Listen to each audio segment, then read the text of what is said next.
I went along to the conference, in and around the conference, as a supporter of Labour Party Marxists, and indeed I wrote in last week's Weekly Worker about the conference. That was sort of written with first impressions, and these are some sort of slightly more considered thoughts, particularly as the week has gone on. I suppose the first thing to say is that it's been a rather good week for Sir Keir Starmer. As far as he's concerned, quite a good party conference, good position in the polls. The latest polls give him a lead over the Tories, which, if it followed through, the Tories would be sort of smashed to bits, would have about 60 MPs, and Labour would have swept the board.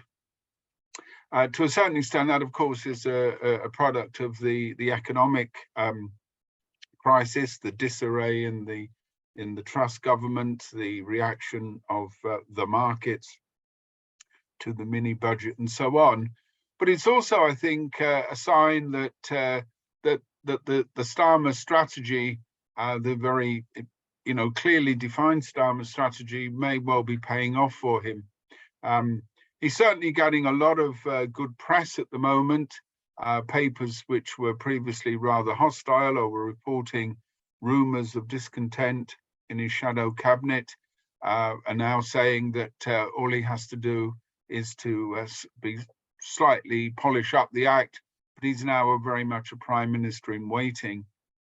So I want to think about that. I want to think about his strategy, what he's trying to do.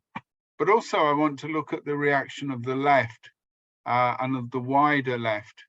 Like a lot of comrades who were present in Liverpool, I attended the Fringe meetings, took part in discussions with the left, particularly at a series of events called Beyond the Fringe, the Future of the Left, where there were a number of discussions on the whole idea of, was Labour dead? What was the future of the left? But also drawing on some wider questions of importance. So I want to try and bring some of that experience to this talk. Likewise, I'm sure that there are a number of comrades here who were also present, and maybe they can come in to give their experiences as well. I have to say that we could sort of summarize the conference in some ways as a sort of tale of two anthems. There was the conference opened on Sunday with the first recorded, not that it was turned into some sort of recording, but the first evidence of the singing of God Save the King at a Labour Party conference. And that was one anthem. The second anthem was during the debate on Ukraine, NATO and foreign policy, and that of course was the Ukrainian anthem. And I think if we want to gauge where Labour is under Starmer, then those two anthems sort of bookend it, as it were. The singing of God Save the King was really hyped before the conference, and it was supposed to be a sign that this was a new Labour Party, it was a patriotic Labour Party, that it was one that was at ease with the constitutional order.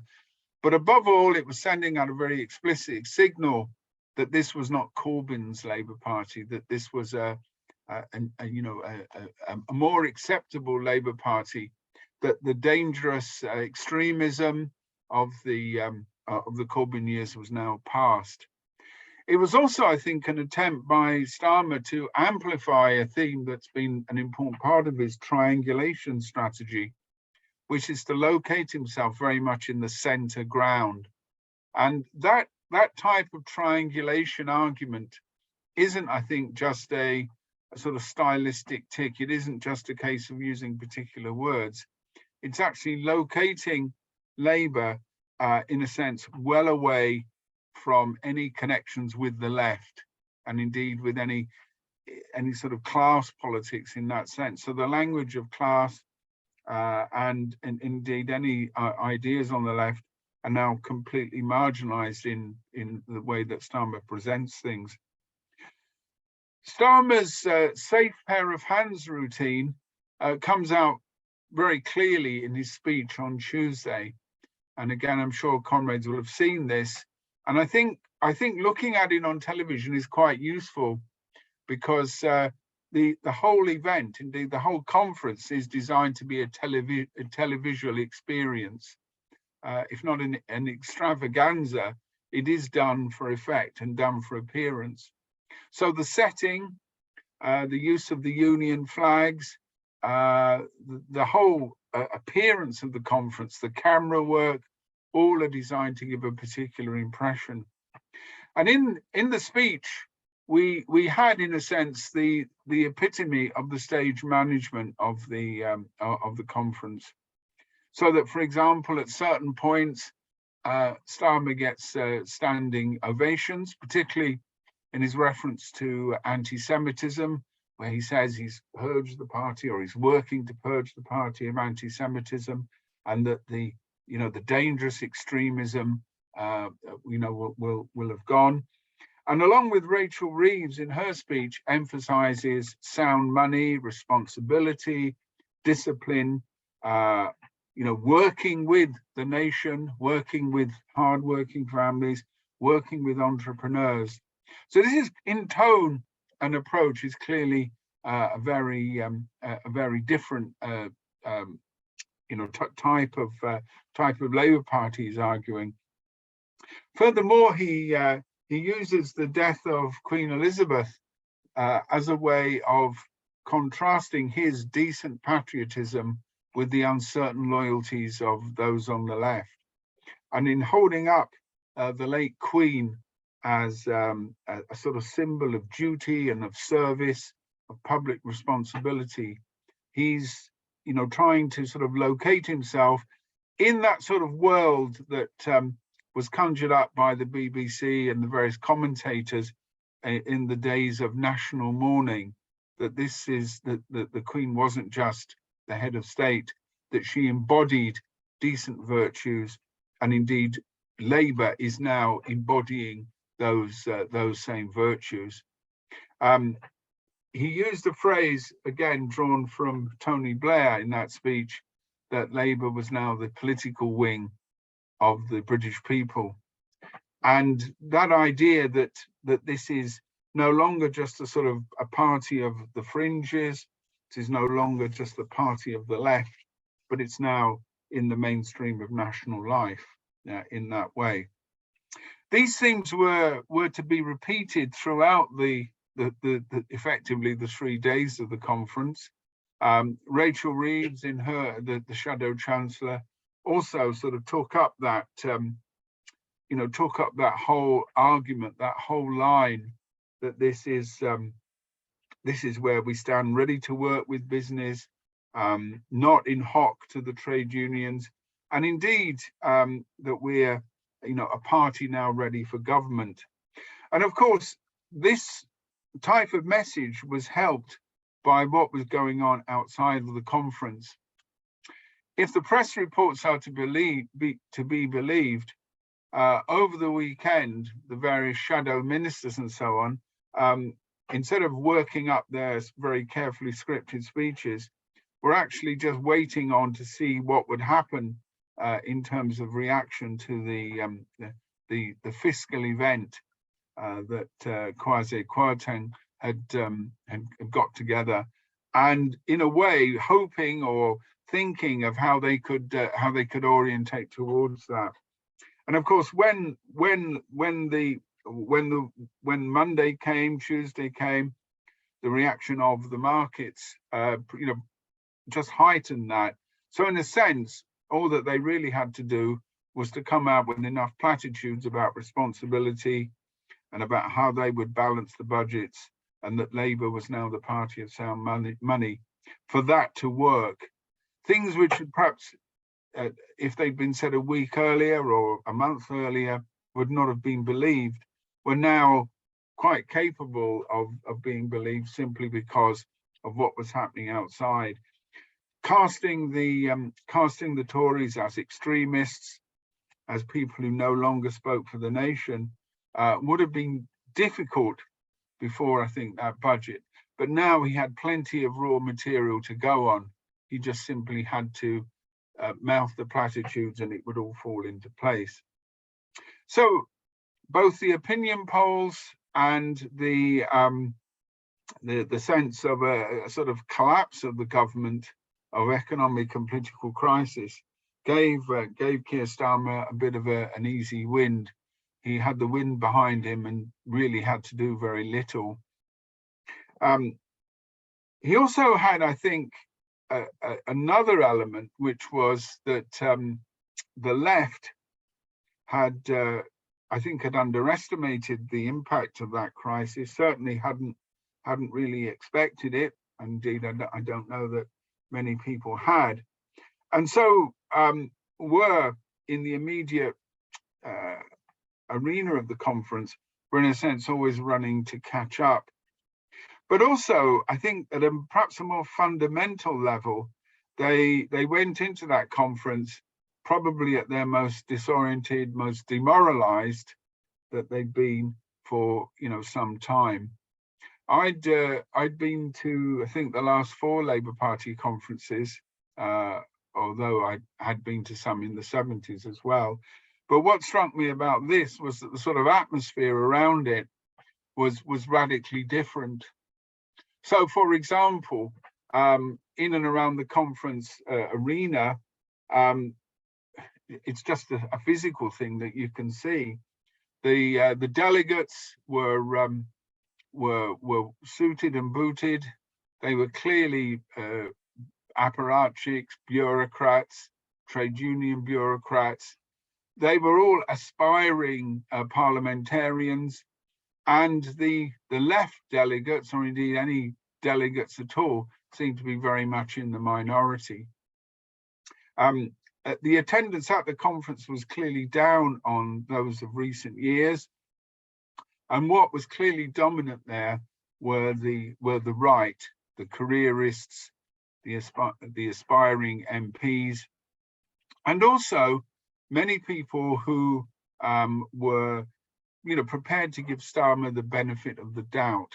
There were people who I talked to who had previously been on the left or had been certainly sympathetic to the Corbyn project, as they called it, but now said, well, we've got to rally behind Starmer to get the Tories out. The Tories are a complete disaster, and we can't afford internal, dissent. The main focus is on the Labour government. So even in terms of the people attending the conference, I think there was a sort of different mood amongst them, and indeed the sort of people that they were, their backgrounds and so on. I think, again, long-time conference goers will be able to recognise that phenomenon. The other thing as well, in terms of the left in and around the conference arena, was that it was much more marginal. Lobbies, demonstrations were all fairly poorly attended. A demonstration, for example, protesting by a black socialist group about the Ford report and its issue of anti-black racism or failure to deal with that, attracted about 30 or 40 people.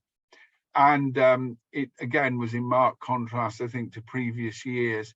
Indeed, the whole sort of extra, and this is in and around the conference fringe itself, in and around the conference arena itself, the sort of activity, the leaflets, the sort of interventions, again, were at a much lower level. But I'll come back to that in a second. In the conference hall itself, what I think was noticeable about the presence of the left was that it was marginalized, it was kept to one side, and not only because of any manipulations by the chair, but also because in the run up to the conference, there'd been any number of exclusions. Again, stories surfaced throughout the week of people who turned up in Liverpool expecting to attend the conference, only to be told that their credentials had been withdrawn and that they were being suspended. We of course had the example of Naomi Wimborne Idrissi in that category, who as a member of the NEC was suspended, and there were numerous other examples of that. Perhaps the most blatant of them was somebody who spoke in the Ukraine debate on NATO and was suspended after having made the speech. So it was clear that even before the conference, there'd been suspensions and expulsions and indeed purges of the left. Any number of fringe meetings, there were reports of comrades coming along and say, well, my constituency's delegation has been entirely ruled out. So there were these organizational restrictions on the left, but I think there was also a very subdued feeling and a real lack of morale. And what I thought as I looked at the singing of God Save the King was, where was the protest? Where were the people singing something else? Where were the people standing up and protesting about the loyalism to the constitutional order? Think back even to the last time that Starmer spoke. Again, the left had suffered numerous defeats, but there were still enough left-wingers in the hall to hold up red cards. There were still heckles. He faced none of that with the singing of the anthem. He faced no heckles at all when he was speaking. And so there wasn't only administrative arrangements to curb the left, but I think there was, in a sense, a demoralization. It's argued, and I think there's some evidence if we look at the pictures and look at the other coverage of the conference, that many people on the left stayed away. Many union delegations stayed away, and it was clear that there wasn't as much enthusiasm for belting out the words of God Save the King as Starmer would have liked. But it was also clear that there was a degree of demoralization. We can't do anything, we have to let it pass. There might also have been, and again, comrades can debate this, the argument that it was not the issue to raise, and that simply protesting about God Save the King would be seen to be sort of petty and irrelevant, and that there were bigger issues there. Again, this was to come up in some of the debates and some of the discussions on the fringe about the importance of those particular questions. But for me, the singing of both that anthem and also the backing for what was essentially a warmongering policy in the Ukraine and a falling in behind the whole pro-NATO strategy with barely a peep of opposition, I think tells us a lot both about the nature of the Labour Party and the nature of the left. Starmer's politics, his economic position, I think, are fairly clear, and it seems to me that Starmer is now, really going hell for leather, but doing that in a quiet, understated way to become Prime Minister. Those who said that he didn't want to be Prime Minister, that he was risking electoral victory by a focus on the left, I think misunderstood his whole rationale. Starmer wants to prove himself to the ruling class. He's in a long line of Labour leaders who do that, so nothing new there.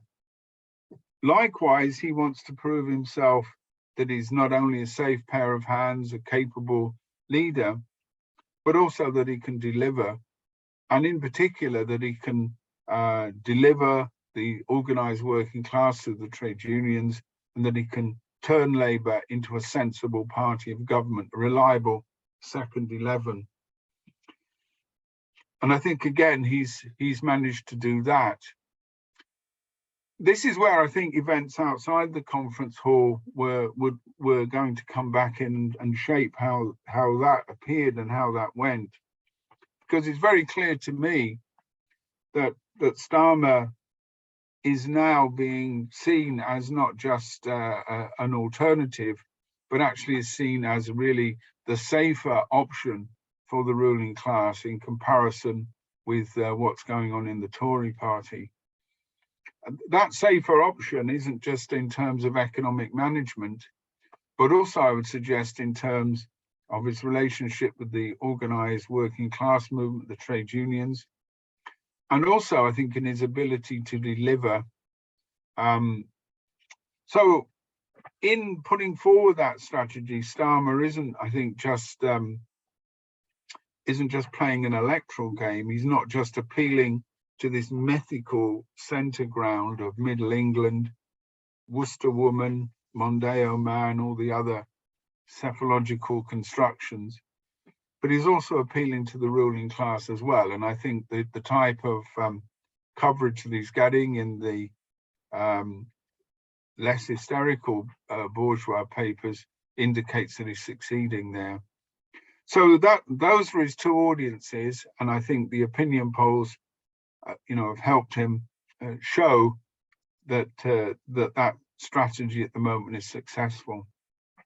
But I want to perhaps turn a little more to the left and look at that left and look at how they responded in this conference, but also to sort of draw out some perhaps more general points about the nature of the Starmer leadership and the nature of the Labour Party, because one of the features, I think, of all of the fringe meetings was a real failure by most of the left to really come to terms with what had happened to them. We had a series of rallies, some of them organised, by those new groupings, Enough is Enough, some around the world transformed, and indeed around sort of existing publications like Tribune or the Socialist Campaign Group. But there were a number of common features in those rallies and in those events. The first thing was the presence of Jeremy Corbyn, John McDonnell, and also a number of the trade union leaders who've become quite prominent over the last few months: Mick Lynch, Eddie Dempsey, the various people involved in the strikes, Dave Order, the Communications Workers Union, and so on. And those meetings often attracted quite large attendances. One meeting in St. George's Hall, which is a big neoclassical hall in the middle of the city, probably got around about 1,000 people, and quite a large attendance. And even some of the smaller rallies were regularly getting between 300 and 700 people. And then that's the emphasis on the rallies. Now, comrades who went to them, I went to some, but I got reports from other comrades, and we had plenty of discussions about them, reported a number of sort of themes, and one of which was simply a type of sort of revivalism. The response or the reaction given to Jeremy Corbyn was overwhelmingly positive, and a sort of sense that Corbynism was still a project that was around. But what was lacking in any of those rallies was, I think, any real appreciation of what had gone wrong, what had happened, why Corbynism had been a failure, how it had been defeated, and indeed, the nature and the causes of its defeat.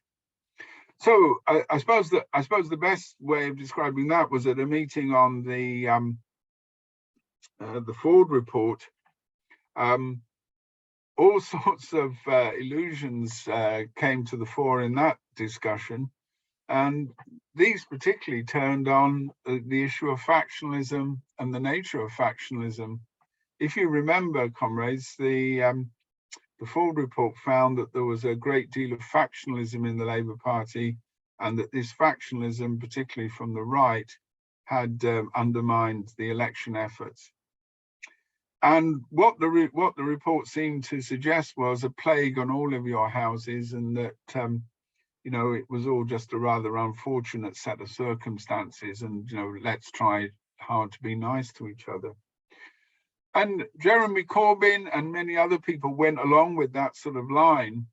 So far from seeing the attacks on Corbyn for what they were, where they emanated from, and in particular to look at the nature of the Labour Party's bureaucracy, they just took the facts of the full report at face value.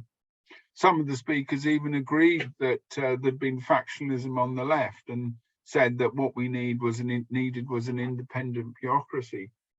But the real civil war that should have been fought in the party, particularly with the left really taking on the right and expelling the pro-capitalist elements from the party, that wasn't addressed at all. So the very same sort of mistakes that had actually resulted in the defeat of Corbyn as a leader and of his immediate support base were still being repeated. So the concessions to the right, the ideas of compromise, all were all very clearly evident in these meetings. And I think this went back to another sort of original sin that again permeated the left at the conference. And this sin, if you want to think of it in that sense, was really a failure to understand the nature of the Labour Party, because the left, in a sense, the Labour left, you know, really is a fundamental part of that problem. And this was that these comrades saw Labour,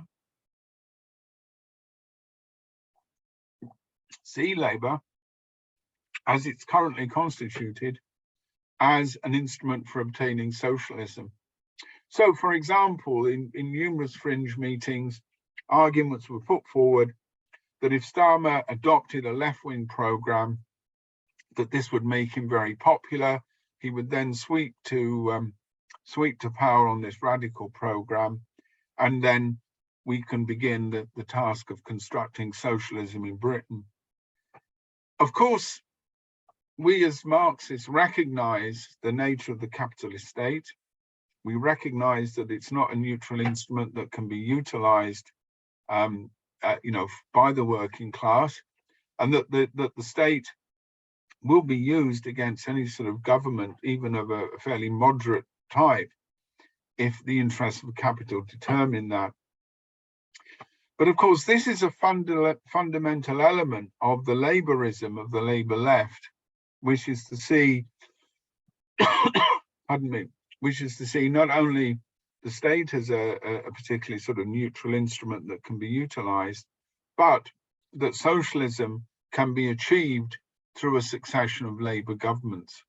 So the focus on unity, the focus on maintaining the Labour Party as it's currently constituted, was absolutely crucial for these groups of what we might think of as the official left. So party unity, compromise with the right, self-censorship is in a sense at the core of their political argument. So it isn't only, I think, the repression and the expulsions and the suspensions, the administrative measures that Starmer and the right have introduced. It's also, in a sense, an inner weakness, a lack of real perspective about the nature of the Labour Party and what and how and why we should be even involved with it in that way. So that sort of repetition of previous mistakes was very much on show. Another approach, which in a sense, you know, is a product of this perspective, was a real failure by this official left and large parts of the left outside of the conference, was to understand the nature of the defeat and really the position that we were in. So although a number of measures that were being favoured by the left were passed, the £15 minimum wage, some aspects of the Green New Deal, and a rather ambiguous motion on public ownership of the railways, these were being sort of heralded as great triumphs. And indeed, the argument was put forward by the comrades at the CLPD, the Campaign for Labour Party Democracy, that in fact the policy agenda was now determined by the left, and that Starmer was in a sense taking on board this left-wing agenda, which does rather beg the question that if it's such a radical left-wing agenda, then what is Starmer doing taking on board when he's not a notable Bolshevik or you know, a militant class fighter? No, I think the point is that not only are that their politics sufficiently mild and sufficiently pro-capitalist to be taken on board by someone like Starmer, but also that it's quite possible for Starmer to use that sort of language because it again, you know, meets a particular need, and to exaggerate the idea of the pressures that the left are able to exert on him, I think is, you know, really overstating their position. It was very clear, looking at a number of the votes, that the left still enjoys a certain position in the constituencies. It still probably has the support of around about 40% or so of the constituencies. But contrast that with the situation a few years ago when it was likely to be 80 or 90%. So we can see a real slipping back, and I think we have to be realistic about that. We have to understand that the left has been very clearly defeated, and that the pro-capitalist wing of the party now is really in control. Taking solace from some rather anemic motions, which will be ignored by Starmer anyway, taking solace from that, you know, it might well raise morale, but in fact, it's setting people up for more disappointments. I think we have to be very clear where we stand now in relation to that leadership and what a decisive defeat we're facing. The other current, I think, that we have to look at is alongside those comrades who are, you know, attempting to suggest that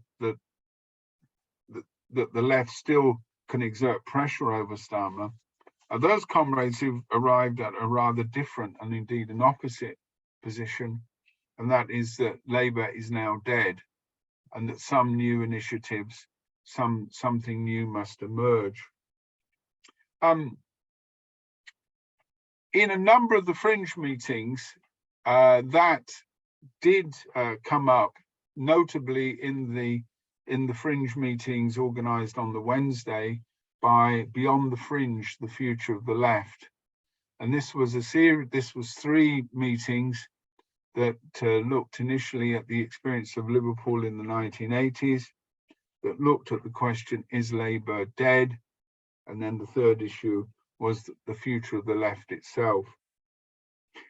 A number of comrades from currents that are both inside the Labour Party and outside of it took part in those discussions. I spoke for Labour Party Marxist at one of the meetings, Is Labour Dead? Now, what was quite interesting for me in those discussions was that comrades all recognised the nature of the Labour Party, at least they claimed to do that. And they all began with what for Marxists has been, you know, a long established argument that Labour is a bourgeois workers' party. And, you know, as I said in my contribution, this is not just a sort of swear word, you know, to call the Labour leaders bourgeois. It's actually a scientific description that the leaders of the Labour Party have always been members of the ruling class, or very closely connected to the ruling class from its origins. There is, I think, in certain sections of the Labour left, a lot of golden ageism. You know, that there's always an appeal to an historic past when Labour was a working class party. That's taken at various times, but it's usually a reference to the 1945 Labour government, or it's a reference to the foundation of the party in 1900. But the argument of those comrades is that Labour was once a socialist party, and it's now been sort of taken over by the right and by the pro-capitalists. But I think the Marxist argument is that unlike other social democratic parties, Labour was not founded as a revolutionary organization. It was not founded as a specifically socialist organization, but as a representative party for the organized working class. So it does have those links, and that's what gives it the role of a workers' party in that sense. But also the paradox is that the trade unions, and indeed other elected representatives, their function has historically been to mediate between the working class and the ruling class. And indeed, objectively, and indeed more than objectively, what has often happened is that those leaders have been drawn into the ruling class. And in the case of Keir Starmer, he, even before entering Parliament, was an important part of the state legal apparatus. Much more, I think, a member of the state and the capitalist state than previous Labour leaders, much more so even, I would suggest, than Boris Johnson in that sense. So the contradiction of Labour is that it is both a party that is supported by the working class through the trade unions, has links to the organised working class, and therefore is a workers' party, but it's also a bourgeois party as well. And that throws up, I suppose, issues for us as socialists, how we orientate towards it. Now, in the discussions, many comrades said that Labour as a bourgeois workers' party was now dead. Comrades from the Socialist Party, and also comrades who support the new shadow CLPs, the Socialist Labour Party in Newham, were arguing that Labour was now dead and that we had to build some sort of new organisation, some sort of new current. There was a very similar set of arguments at earlier meetings organised by Chris Williamson's Resist group, in which they announced at their meeting that they decided to join the Socialist Labour Party. And again, the argument was that a new organisation was necessary. Now, I want to, to sort of perhaps develop that, because I think this is an important point for our wider discussions. In these discussions on Beyond the Fringe and in Resist as well, to a certain extent, a great deal of emphasis was placed upon the growth of working class militancy around the strike movement, and in particular by historical references to things like the poll tax movement, and indeed a whole series of working class struggles. And it was suggested that these sorts of struggles could throw up new possibilities for the left to develop an alternative, a socialist alternative to the Labour Party. Now, that was also in some senses the message in and around some of the rallies about the importance of new layers being drawn into struggle through the trade union movement, through the cost of living crisis, enough is enough, and so on. This put a great deal of emphasis, I think, on spontaneity. It also put a great deal of emphasis on a rapid growth in support for the left, it was suggested, as a result of these sorts of movements. And as I said, comrades referred to the way that groups like the poll tax, anti-poll tax campaign had led to the growth of these movements very, very quickly. Dave Nellis, for example, referred to the fact that that the original meetings about the poll tax had been sometimes numbered 11 or 15 people, and that within a couple of years, something like 25 million people were involved in a non-payment campaign. So he suggested, also by reference to the Russian Revolution, that that the Bolsheviks had gone from a small, tiny group and had expanded into a revolutionary cadre in a matter of weeks or months. So these were the ideas that were very clearly there, and the suggestion was that amongst these comrades on the left was now to break with Labour. But I think the point that they were making, and this is where I feel it should be central to our discussions, is that they might well be breaking with Labour, but they were not breaking with laborism. And in particular, they were not breaking with the model of the Labour Party. Many of them were still talking about a party that would encompass the trade unions and a whole range of working class interests. Above all, when I say that they didn't break with laborism, they weren't breaking, I think, with the fundamental idea of how socialism could be achieved through the development of a particular party and a particular program, and in particular the importance of a Marxist program committed to revolutionary transformation. They still thought in terms of trade union struggles, of immediate struggles, and that through a transitional model of politics, that would be the way to develop consciousness, to lead in that way. This meant that the model, often the organizational model of these new formations, was very similar to the old Labour Party. It also worked in the assumption that you did not, for example, need to develop a hegemonic party, a hegemonic Marxist party, but you just simply needed to build on this existing consciousness and these existing organizations. So in several of the discussions, this sort of spontaneity, this sort of movementism was really quite strong. And I think this is the other sort of side, two aspects of the conference, that as well as the failure to recognize the weakness of the left, there was also an overstatement on the potential of spontaneous protests and industrial movements to throw up a revolutionary consciousness, indeed to throw up any form of sort of formal politics.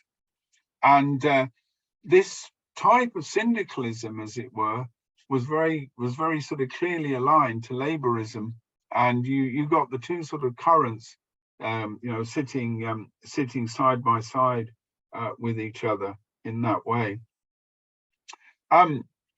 It was also, I think, quite noticeable that the comrades who are advancing these ideas for new initiatives on the left had often, and they'd been trying these new initiatives for several years. Comrades from the trade union and socialist coalition, were sort of pushing these arguments and could not give any real account of their failure, could not give any real account of why Starmer had been so successful, other than to simply talk about the administrative measures and the purges and so on and so forth.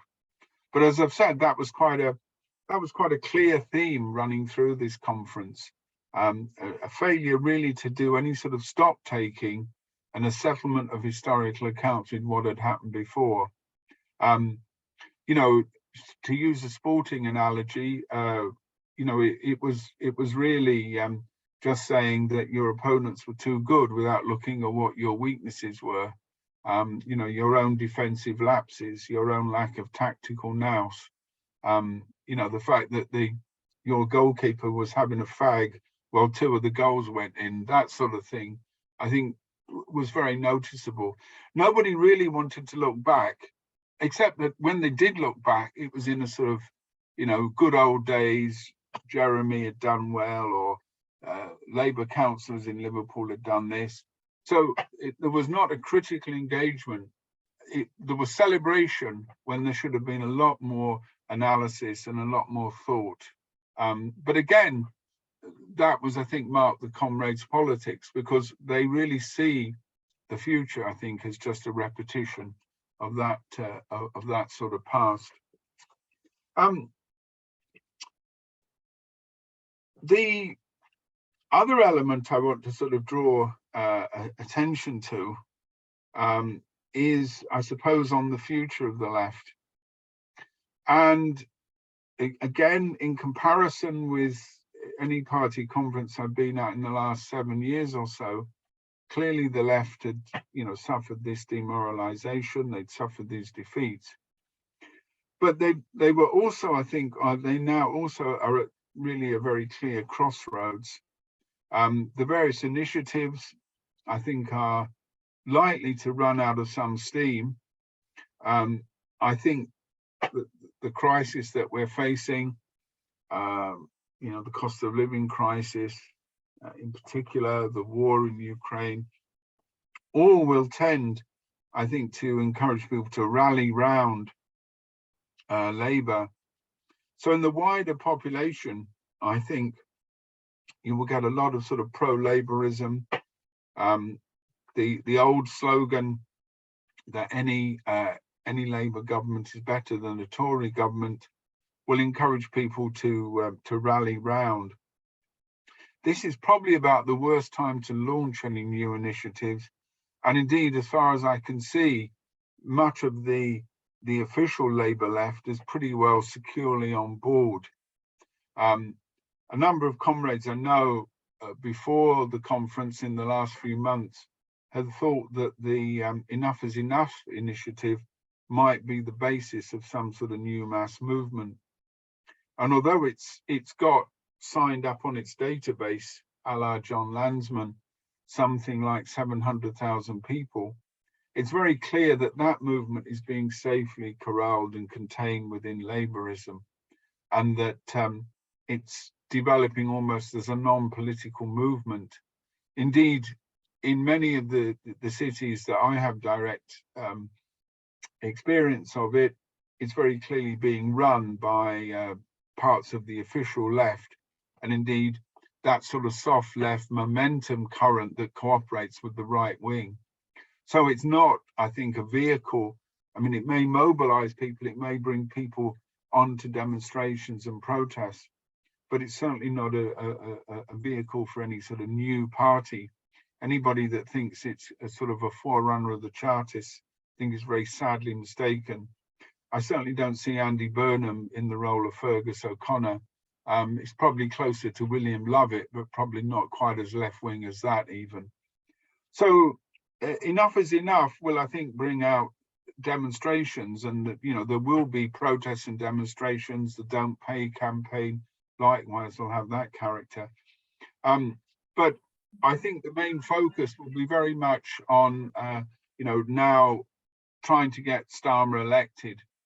I noticed that in a number of the fringe meetings, that even left MPs, protested their loyalty to Starmer, and they said that they wanted Starmer to be elected. Even a number of the militant trade union leaders were focusing on that. The other issue, I think, is that the official left, as it's demonstrated over the last couple of years, Socialist Campaign Group, is really deeply embedded in the Labour Party. It is the left bureaucracy. It is, even individuals who might be, to the left and might on occasions be critical, have silenced themselves. The way that people fell into line around the obsequious obituaries to Queen Elizabeth, and the way that they've remained silent on the witch hunt is a demonstration of that. What I think we're perhaps looking at, though, is that other left, and that other left still exists in the Labour Party, and that's the left in the constituencies, amongst the union activists. That left is the 30,000 people or so who voted for Naomi Wimborne-Idrissi. And it also is, to a certain extent, that left which was represented in parts of the fringe in Liverpool, that's still looking for some sort of left-wing lead in that way. But what it's not being given is really very much to work on. And in the fringe and in the debates, it was really being offered more of the same. I think the thing for comrades of a certain age is that it can be quite, dispiriting to go and hear arguments that were made 30 and 40 years ago, and to hear comrades making predictions about the growth of the left and how that will occur. And the idea that this strike wave will spontaneously throw up a new left-wing party, which is the common sense now of many people. We've been through these waves of working class militancy before, but what we need definitely is a Marxist party in that particular program, and particularly the attitude of building a working class revolutionary socialist consciousness, of really posing questions of power and the nature of society in that way. The other issue, I think, is and this is where I think Labour Party Marxists do have a distinct position, and one which I think is central to what's going to happen in the future, is that Labour cannot be ignored. Labour is a bourgeois workers' party. It has that contradictory pattern. It still retains considerable support amongst the working class, particularly the organised working class. So how do we orient towards it if we don't, if we want to break people from that type of labourism, if we want to break them from reformism and concessions with capitalism? Well, the argument of Labour Party Marxists has been not, Labour through thick and thin. It's actually arguing, like some comrades do, that it's only a Marxist party with a Marxist programme that can, carry out that revolutionary task. But that will have to orientate towards the Labour Party. And that's why our demand isn't for simple loyalty to the Labour Party, but the idea of its refoundation as a united front of all socialist and working class organisations. And again, that sort of perspective, I think, will get a hearing, partly because it recognises the reality of the Labour Party as it exists, and it recognises that the Labour left can grow again, that there is already still within it, despite the purges, more people who are on the left inside than outside. But it also recognises that Labour, as it's currently constituted, is not an organisation that is capable of being transformed into a revolutionary organisation. That requires a particular programme and a particular perspective. And all the time that we have the argument that that Labour governments, that a series of Labour governments are the way to develop socialist politics, then we will remain trapped in that type of electoralism. So there is a dialectic between developing the forces of Marxism and orienting towards the Labour Party. And that point about the reforging of Labour as a united front, but also that idea of building a Marxist party with a revolutionary programme of the self-emancipation of the working class, that's also a central issue. So the two things go hand in hand. We can't, I think, separate them. And that's certainly what comrades from Labour Party Marxists are arguing around the fringe. So to sum up, comrades, in some ways a fairly depressing conference for the left. It was summarised, as I said, by Keir Starmer's speech, which, the whole stage-managed nature of the conference. Also depressing for the way that the left both remained absolutely silent on those questions, was not in a position to make even symbolic protests, and was sufficiently demoralised and cowed to do that. But even when comrades were at rallies and at protests and so forth on the fringe, all that we were getting was really a sort of set of tribute acts.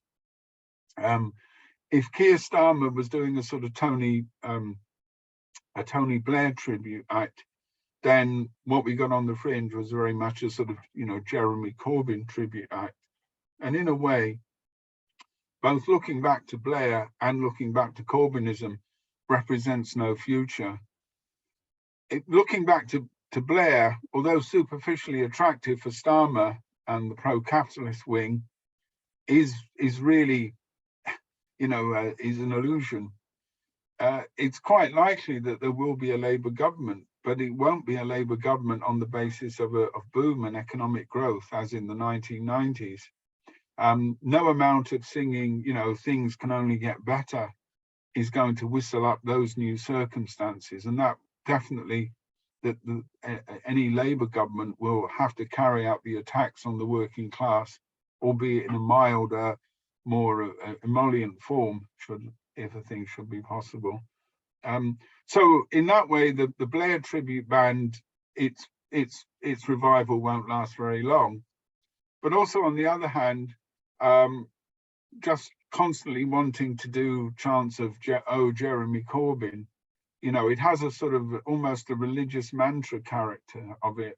What the left now really needs to do is some good solid thinking about what went wrong, but also to challenge some of its basic assumptions. And that's where I think groups like Labour Party Marxists can play a key role in that debate. Also, I think we need to step up our fight against the witch hunt. Possibly, a time to revive Labour against the witch hunt. The absolutely criminal attacks on Naomi, an elected member of the NEC, those are just the tip of the iceberg. So rather than just simply shrugging our shoulders and saying, well, this is the way things are, I think we've got to go back on the counterattack, because in counterattacking the right, we're not only showing up the nature of the Labour Party, we're showing up the nature of their project. And that, of course, is quite an important battle for Marxists and for the working class movement in Britain generally. So, in many ways, not the most inspiring of conferences, but it does point out for us the sort of work and the sort of activity that we should be engaging in the coming year. So thank you, comrades.